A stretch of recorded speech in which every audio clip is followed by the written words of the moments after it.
Okay, as promised guys, I am doing a full review now of the Bersa TPR380, which is the new name and slightly new styling for the Bersa Thunder 380, formerly the Bersa Firestorm 380.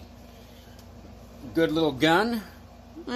Little, maybe an exaggeration. It's not quite little. It's got a 4.3 inch barrel thanks to the threaded barrel versus a 3.6 or 3.5 on the standard. But I wanted to give you a full review of it. Let's go ahead and take a look, and take a look at the upgrades that I did to it and how I did that and why I did that. Anyways, comes in the standard Bersa blue plastic case, and inside you can see the gun. Now, it's got a little bit of oil on it. I apologize. If I wipe that off, it may look a little better. I don't know. We can take some of the oil off there so you get a little less shine. In there, you can see the two springs that I have in there. But let's go over the gun. Let's move aside the case and put out my little work tray here.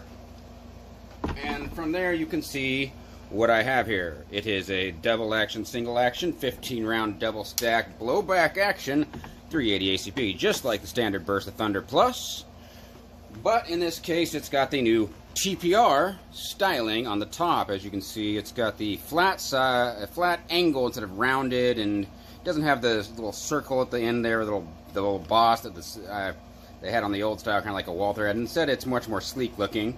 They don't have the texturing on the top of there that's anti-glare.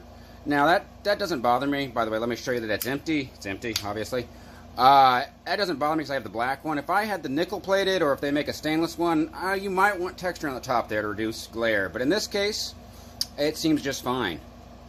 I'll continue here. Now, as you can see, I put on this thread protector, slightly different than the standard one. I like it more. It's a little recessed, so it goes over a little bit more, because it sticks out quite a bit here. Now, to disassemble the gun, you have to remove it. So I will go ahead and take that off, and we get into that. Now, let's talk about the upgrades I had to do on here. I didn't have to, but we'll talk about what I did. Now, the Bersa, and this may be true for all of them here, it came just far too snappy. On anything over 90 grains, it hurt my hand. The beaver tail literally would wound my hand, and it was incredibly uncomfortable to shoot. So, I did some research. I had to find a way of fixing that. Well, I did find out that the Walther PPK, I'm sorry, not the Walther PPK, don't do that. I found out the Walther PP, the longer style of the Walther, the older style, had essentially the exact same spring with the same coil count. Now you can see here, I have in the gun an 18-pound Walther PP spring. One of these is a Walther PP 18-pound spring as well. The other one is the original Bersa spring. Here's a certificate for the spring. And you can see that it is a Walther PP 9mm, aka 380, as 380 is a 9mm caliber, and 18 pounds. And I bruised my thumb earlier. I had to redo this entire video because I ran out of memory and had to buy an SD card, micro SD card. Lots of fun. Anyways, that's the certificate. Now I went ahead and I didn't just jump to the 18 pound. Let's be honest. I tried 15, 16, 17, and 18. 15 being the standard spring, because I wasn't sure, oh man, going up from the standard, it may not cycle back or anything like that, but the recoil was so sharp, I was fairly certain I could upgrade the strength of that spring to a higher pound spring without much trouble. Now, let me just show you first off the hand. I can tell real quick, I don't remember which one's longer, but I can tell by taking 4 coils and seeing if I can, 1, 2, 3, 4, if I can compress this, then I know easily, then I know it's the the Bersa spring. That is the Bersa spring, undoubtedly. This, I'm assuming, watch me be able to compress both of them. No, I can't do it. Okay, nope, that is the 18-pound spring. That is the same as is in the gun, and it has made a world of difference. Now, I bought this gun because it was threaded, because my friends all own suppressors. I don't own land, and my shooting range is indoors, so I have no reason to own one, but it's fun to use their cans, and this will use any 9mm can, and since it's a fixed barrel, it doesn't even need a, a booster, or even a Nielsen device if you had to do that. It will use any straight, 9mm can, or larger if you wanted, but since 380 is 9mm, it's a perfect fit, and suppresses it perfectly. Anyways, amazing difference in recoil. And I even tested the spring. I took the 15-pound. I'm going to tell you, I did this on the forums. I discussed how I did this on the Bersa forums. But here's the 15-pounder that I opened up and looked at, just so proof that I actually took it out of there and did anything with it. What I did was, I had a cigar tube that would fit them, just the diameter of the springs, and it was about 3 inches taller than them. Fit that in there, put 2 weights to hold the tube up, and then I used a dime to top off the spring, and it fit it perfectly. Then I added tungsten. I had tungsten number 8 shot from an experiment of mine long back. Do that and fill up to the top of the first the 15-pound stock Walther PP spring from Wolff, and saw how much that compressed and measured it. And then I measured how much that exact same amount of shot. Took the same shot out, put it in a little bowl, poured it into the same setup with the Bersa spring, and I measured that the Wolff spring, the 15-pound spring, compressed to only 80% the distance of what the Bersa spring did. Meaning 80% of the 15-pounder would be if I'm not mistaken, a 12-pound spring. 12 or 13. One of the two, I'm pretty sure. What's, let's see, 15 divided by 5 is 3. So, yeah, 12-pound spring. It is a 12-pound spring. And to me, 12 pounds is it is too weak. Now, in some guns, maybe with more massive slides, that'd be fine, but I've seen a lot of videos on the internet with people with torn up thumb webbings from this beaver tail biting into people's hands. It needed a stronger spring. And I tried all the different springs, and the 18-pounder worked best. Now, one thing had to be modified on the springs. One single thing. The Walther spring, was this it? It doesn't really matter. Well, on the Walther spring, one end of it is tighter than the other sides. And that is because that one coil at the very end is tight. That's to hold it onto the barrel tightly. I had to take two pairs of pliers and just loosen the coil, about the coil and a half, just a tiny bit. Like, you can't even perceive it, but it went over the barrel without an issue at that point, because it would get snagged. I tried to get it on there, and it would get snagged right around the threading of the extended barrel. Maybe so. Once I did that, though, it's a slightly smaller diameter, but actually I prefer that. Most springs on blowback guns are tight-fitting. The Bersa one's a little too loose in mine. It's got a little bit too much play. But either way, I have put hundreds of rounds now through it since the 18-round spring, and I have had exactly, and I mean it exactly, 0 failures. And I've only cleaned it once. And that cleaning was simply a brass brush through the barrel, and then a soft brush through the barrel after that. So I'm amazed at the reliability with the 18-pound spring, and the recoil so reduced. And honestly, we wouldn't use my friend's cans on it. Amazing. And I would not have used it without the 18-pound spring. There's no way. Had we used it without the 18-pound spring, it simply wouldn't have worked. It would have been a joke. So, I am amazed how much of a difference that made. Because on a blowback gun, if you increase that back pressure, that slide goes back shooting really fast. If you look at Graham Bates, great YouTuber, Graham Bates Arms, or Firearms. Graham Bates, he does gun reviews. He reviewed the threaded single-stack version of this gun, and he did put a can on it, and he showed, even in slow motion, the slide with the suppressor on it was kicking back at a speed that you would not believe with the can on it. Now, I swear to God, you put a can on this, and the recoil is even less. And because that's normally what you would expect, with the can on it. Most guns, this can's reduce recoil. And now with sufficient spring force, it's working. It's working great. And now, as you can see, I have this 18-pound spring here, and I have a second one here, and I have, just so you have proof that I have two 18-pound springs, and I'm not lying to you, 18 pounds and 18 pounds. I just want to make sure you know. And I'll take it apart and show you. It works just fine on it. As long as I don't stab my thumb again with the end of the spring. That was fun. But it's a great gun. There's an ant on my tray, but that's okay. My little Second Amendment tray. So let's just take it apart. Now, people have claimed that this is a copy of the Bersa 84.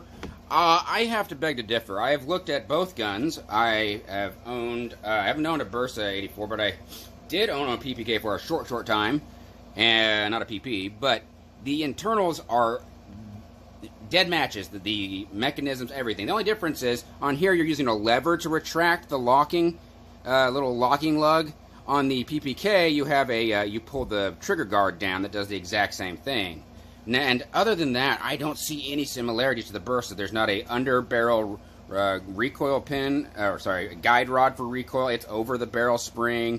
The release on the standard Bersa, especially. This one's a little different. But on the standard Bersa Thunder, it even has the button is up here, not down here, just like on the Walther. Literally everything looks like the Walther. So I question the people saying that. No, where they say, oh, well, the manufacturer said that. I think he might have said that just to say, so people didn't look too close to see, hey, did he just copy our PPK?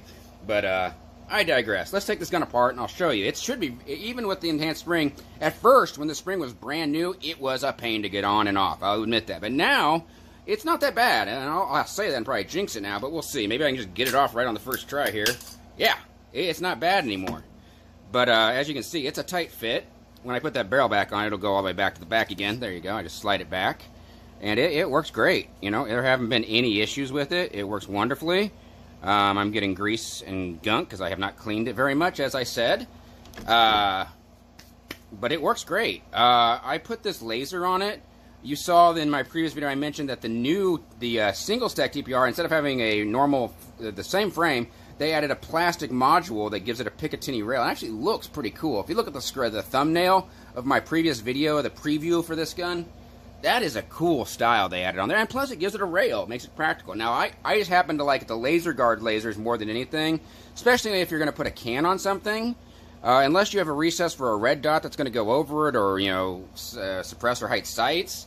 No, a laser works great, plus you can use it for all purposes. Now, my point of impact did shift when we put on my friend's silencers, and both silencers shifted it, where did I have to, shifted it down. I had to, let's see, no. Trying to figure it out. If I had to aim down. Yeah, either way, it shifted the point of impact significantly. Well, sorry, I accidentally recorded to my phone's memory instead of the SD card's memory, and I ended up running out there in that video. Basically, I just wanted to go over this gun and how the recoil is snappy on a blowback gun with a weak spring. I mean, this spring, it was just too weak. The 18-pound spring has made such a difference. Let me see. I can tell by looking at this, it's a stronger spring. Let's just see how many of these coils I can compress. I'm down to 1, 2, 3, 4, 5 or 6 springs. I can compress all of them on the original spring. You dare try that on this 18-pound spring, you're going to hurt your... Well, let's see what I can do. I'm curious. Can I do it? Mother... No, that's as good as I can get. Ow! Oh, that hurts. Yeah, so, I mean, it is an amazing... I mean, this is a 50% stronger spring by my math than the original. And the recoil, it has made all the difference on this gun. I am amazed by it. I'm amazed how much more reliable it is. I am just loving it. It's been 100% reliable. I mean, it just works great. I actually stretched out this one spring right here a little bit too much because I was playing with both ends of it stupidly, but it hasn't had any reliability problems like that. It doesn't go past the collar or anything. Anyways, I'll put it back together showing you that it works. So, you know, you gotta put this lever down, obviously, because that's what pulls down. Anyways, you gotta put the lever down. So, you just pull them back, put them on there, and then you put them on the spring, line them up, and then you pull them back is the key. If I can do it again. Oh, I put the lever up, that's why. There you go. Put the lever off. Oops. Might want to put it on the rails. That's important. There you go. Now it's on. So, it's a stronger spring, and it is snappy. I mean, if you're, especially with the hammer down, I gotta put a magazine in to put the hammer down.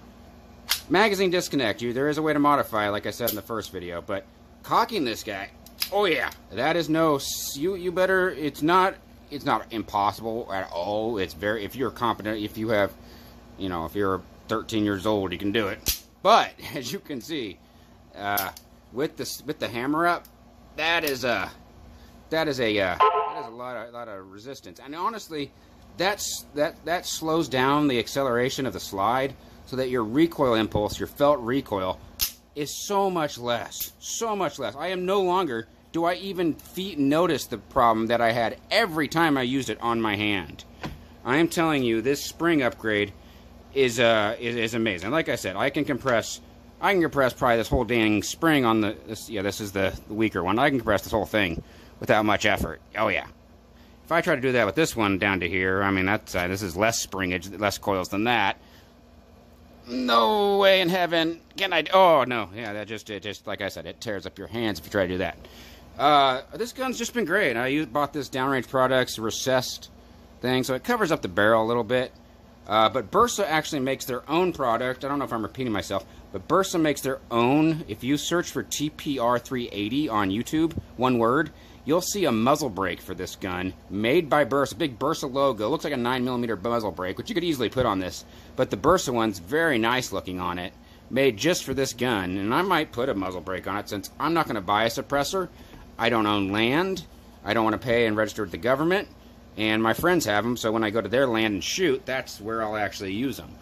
But believe me this, it is a blast to shoot. It is quieter than my friend's 9mm.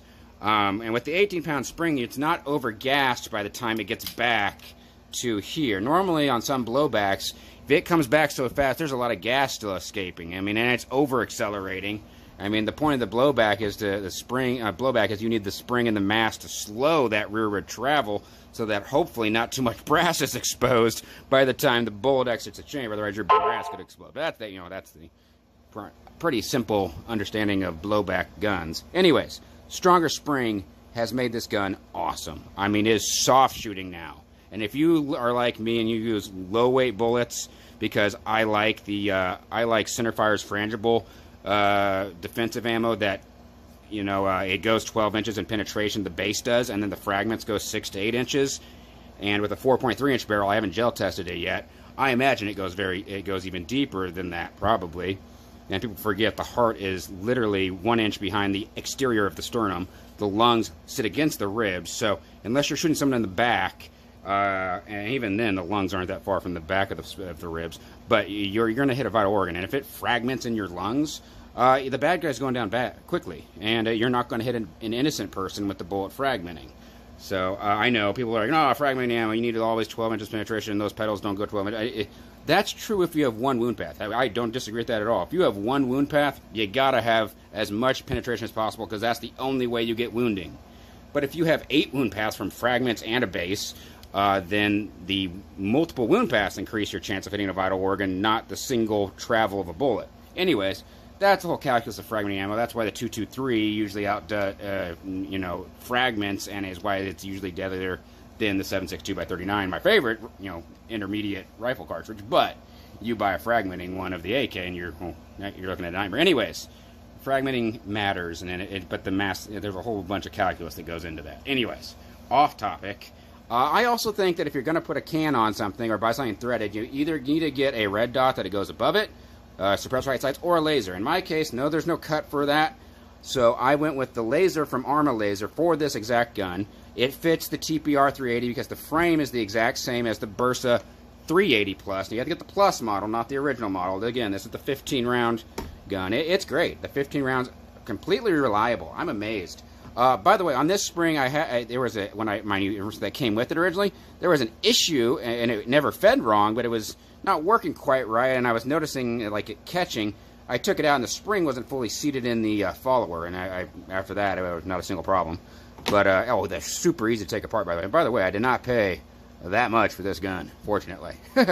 But you will pay quite a bit to get the threaded barrels. You're adding $75 to the cost usually. And this is already usually a $300 something gun. So, to me, it's the perfect suppressor host. Once you upgrade it, it is absolutely a blast to use. I mean, the trigger is great. The double action, if you wanted to carry this as a self-defense gun, double action, single action is great. Because you can hesitate. You're not gonna. You don't have to worry about, oh, no, you can let off. And if you practice that trigger stroke, you can do it without jerking the trigger, without flinching. Practice with a laser at the wall, and you can see if you're messing up.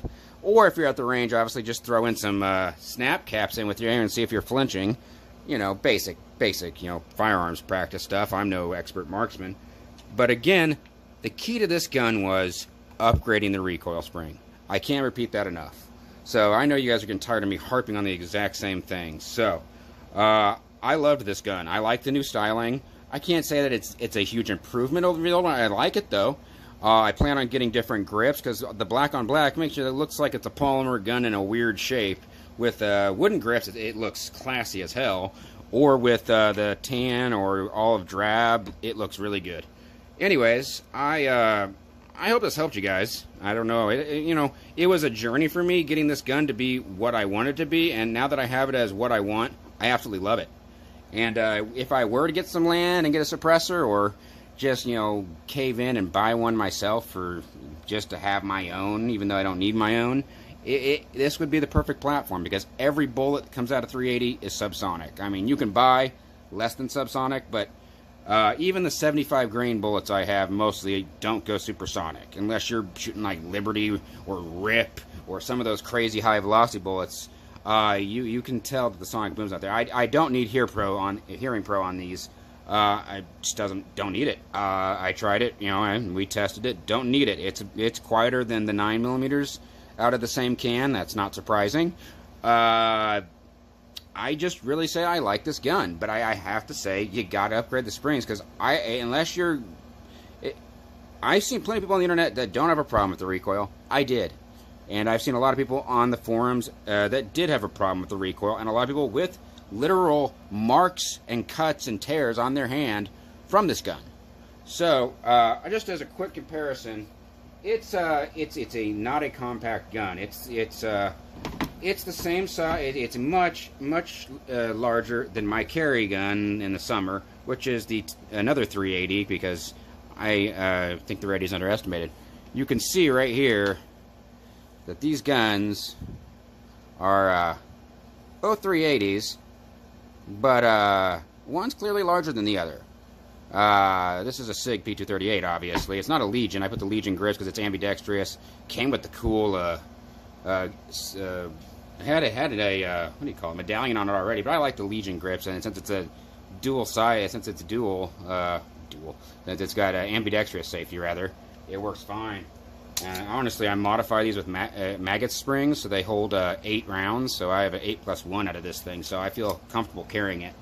Anyways, and I also recommend the Blackhawk Tech Grip. I need to use a delinter on this, but this material, it has never come out of my waistband, and just belt tension is enough to keep it in there, so I never have to clip it onto anything, and I can switch from being a pocket holster to that. So that's another subject. I'm going to get one for this gun. I hope you guys enjoyed this. I can go on forever, obviously.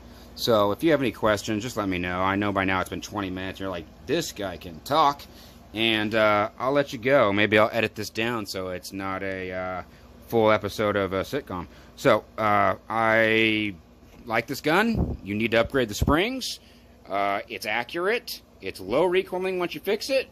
With a laser and a can, it's a perfect suppressor host. What's not to like? I don't know. You guys tell me in the comments, and you have an excellent day. Thank you.